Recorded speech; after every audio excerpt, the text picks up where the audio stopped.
Welcome to Telugu news 9. 2,50,00,000తో Jal Jeevan mission, CC రోడ్లు drainage పనులు ప్రారంభించిన MLA doctor BV Jayanageswara Reddy. Kurnool జిల్లా గోనెగండ్ల మండల చదువులరామయ్య కాలనీలో ఎమ్మెల్యే డాక్టర్ బివి జయనాగేశ్వరరెడ్డి పర్యటించారు. కాలనీ వాసులు పూలమాల శాలువాతో సన్మానం చేశారు. గోనెగండ్ల పట్టణానికి త్రాగునీటి కోరకు 2,50,00,000 రూపాయలతో జలజీవన్ మిషన్కు భూమి పూజ శంకుస్థాపన చేశారు. అలాగే 47 లక్షల రూపాయలతో డ్రైనేజీ, సీసీ రోడ్లు పనులు ప్రారంభించారు. ఈ సందర్భంగా ఎమ్మెల్యే డాక్టర్ బివి జయనాగేశ్వరరెడ్డి మాట్లాడుతూ, కూటమి ప్రభుత్వం తర్వలో ఈ పనులు అన్ని పూర్తి చేసి సూపర్ 6 పథకాలు అమలు చేస్తామని తెలిపారు. గ్రామాలు పట్టణాలు అభివృద్ధి చెందాలంటే ఒక తెలుగుదేశం పార్టీకే సాధ్యమన్నారు. నిరుద్యోగ యువతకు బీసీ కార్పొరేషన్ రుణాలు 50 యూనిట్లు మంజూరు చేశామని తెలిపారు. గ్రామవీధుల్లో పర్యటించి అక్కడ ఉన్న సమస్యలు అడిగి తెలుసుకున్నారు. ఈ కార్యక్రమంలో RWS DM Vidyasagar, PR DE Chandrasekhar, PR AE Shankar, RWS AE Srinivasa Reddy, MPDO Mani Manjari, తహసీల్దార్ Kumar Swamy, CI Gangadhar, APM Hemalatha, APO Ahmed మరియు పలు శాఖల అధికారులు, వివిధ గ్రామాల తెలుగుదేశం పార్టీ నాయకులు కార్యకర్తలు, జనసేన పార్టీ నాయకులు కార్యకర్తలు, బీజేపీ నాయకులు కార్యకర్తలు తదితరులు పాల్గొన్నారు. తెలుగు న్యూస్ 9తో విలేకరి సురేష్ నాయుడు. ముఖ్యమంత్రి వర్యులు నారా చంద్రబాబు నాయుడు గారికి, డిప్యూటీ సీఎం పంచాయతీరాజ్ శాఖ మంత్రులు కొణిదెల పవన్ కళ్యాణ్ గారికి, అదేవిధంగా కూటమి ప్రభుత్వంలో ఉన్నటువంటి జనసేన, బీజేపీ, తెలుగుదేశం పార్టీ నాయకులకు, ఎమ్మెగనూరు నియోజకవర్గ కూటమి నాయకులకు ఈ యొక్క ప్రాజెక్టుని కేంద్ర రాష్ట్ర ప్రభుత్వాల సహకారంతో ఈరోజు మన ప్రభుత్వం గెలిచిన తర్వాత అత్యంత ముఖ్యమైనది, గోనెగండ్ల హెడ్ క్వార్టర్కు అత్యంత అవసరమైనది దాదాపు 2,50,00,000 రూపాయలతోటి తాగడానికి ఎవ్వరికి ఇబ్బంది కలగకుండా శాశ్వతంగా ఫిల్టర్ నీళ్ళు ఇచ్చేటువంటి యొక్క ప్రాజెక్టు ఈరోజు ప్రారంభించడం. దీంట్లో భాగంగా ఉప ముఖ్యమంత్రి వర్యులు పవన్ కళ్యాణ్ గారికి, నారా చంద్రబాబు నాయుడు గారికి మా ఎమ్మెగనూరు నియోజకవర్గం తరఫున, గోనెగండ్ల మండలం తరఫున, గోనెగండ్ల హెడ్ క్వార్టర్ తరఫున వారికి అందరికీ ప్రత్యేక ధన్యవాదాలు తెలియజేస్తున్నాం.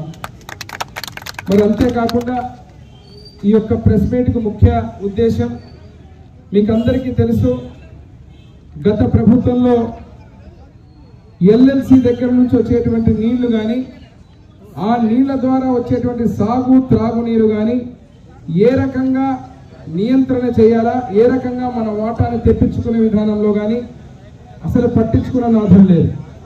ఈరోజు ముఖ్యంగా గోనెగండ్లలో మీకు అందరికీ ఒక విషయాన్ని గుర్తు చేస్తా. ఈ ఊరిలో దాదాపుగా 4,000, 5,000, 6,000 జనాభా ఉన్న రోజున కట్టినటువంటి ఎస్ఎస్ ట్యాంక్, ఆ ఎస్ఎస్ ట్యాంక్ కూడా మన తెలుగుదేశం ప్రభుత్వంలోనే ఆ రోజు కట్టింది. మరి ఆ తర్వాత ఈ ఊరిలో జనాభా చూస్తే ఇప్పుడే చదువులరామయ్య కాలనీ దగ్గర నుంచి శివారు ప్రాంతాల్లో గోనెగండ్ల హెడ్ క్వార్టర్ పెరిగిపోయింది. పెరిగిన తర్వాత జనాభా పెరిగింది. జనాభా పెరిగితే ఈరోజు 20,000 పైచిలుకు మంది జనాభా ఉన్నటువంటి ఈ ఊరిలో ఆ రోజు 4,000, 5,000 మందికి కట్టిన ఎస్ఎస్ ట్యాంకు ఎట్లా సరిపోతుంది? ఆ కెపాసిటీ చాలదు. అదే రకంగా ఈరోజు ఎల్ఎల్సి నుంచి పుష్కలంగా నీళ్లు మనం తెప్పించినా, ఎస్ఎస్ ట్యాంకులో నీళ్లు పెట్టినా చాలా మటుకు ఇంకా డిస్ట్రిబ్యూషన్ నెట్వర్క్ గోనెగండ్లలో ఇంకా పైప్ లైన్లు లేకపోవడం, ఈ నీళ్లు స్టోర్ చేసుకునేటువంటి ట్యాంకు 20,000 మంది జనాభాకు సరిపోయేటువంటి ట్యాంక్ లేకపోవడం వల్ల ఇన్ని రోజులు మనం నరకం చూసాం, చాలా ఇబ్బందులు పడుతున్నాం. దీనికి శాశ్వత పరిష్కారం కెపాసిటీ స్టోరేజ్ పెంచాలా, డిస్ట్రిబ్యూషన్ నెట్వర్క్ రావాలా. తద్వారా ఈరోజు ఏ నీళ్ళైతే మనకు నీళ్లు ఎల్ఎల్సి ద్వారా వచ్చి మనం స్టోర్ చేసుకుంటున్నామో ఆ స్టోర్ కెపాసిటీతో పాటు ఈ ట్యాంకుల్లో దాదాపు 90,000 లీటర్లు ఒక్కొక్క ట్యాంక్ కెపాసిటీ ఉండేటువంటి 3 ట్యాంకులు రావడంతో ఈరోజు స్టోరింగ్ ఏదైతే ఇబ్బంది ఉందో ఆ స్టోరేజ్కి ఇబ్బంది కలగకుండా ఏ ఎస్ఎస్ ట్యాంకుకు ప్రత్యామ్నాయంగా ఈరోజు మనం చేస్తున్నామో దానికి ఈరోజు 2,50,00,000 రూపాయలతోటి నాంది పలికి ఇటు పైప్ లైన్, అదే రకంగా ఫిల్టరు, మైక్రో ఫిల్టరు, అదే రకంగా స్టోరేజ్ కు ట్యాంక్స్ కూడా ఏర్పాటు చేసి శాశ్వతంగా పరిష్కారం చేయడం జరిగింది. ఇది గోనెగండ్ల ప్రజలకు ఆ రోజు నేను ఇచ్చినటువంటి మాట. తాగడానికి నీళ్లకు సంబంధించి ఈ రకమైన పరిష్కారం చేస్తామని. ఇది జేజేఎం ఏదైతే జలజీవన్ మిషన్ నుంచి జేజేఎం నుంచి వచ్చినటువంటి కేంద్ర రాష్ట్ర ప్రభుత్వ పథకం అయితే దీనికి మళ్ళీ క్రోడీకరిస్తూ రానున్న రోజుల్లో దీన్ని ఇంకా బలోపేతం చేస్తూ ఇప్పుడు నెట్వర్క్ అంతా పెట్టుకుంటాం. అదే రకంగా వాటర్ గ్రిడ్ ఏదైతే ఉందో అది కీర్తిశేషులు నా తండ్రి బివి మోహన్ రెడ్డి గారి కళ.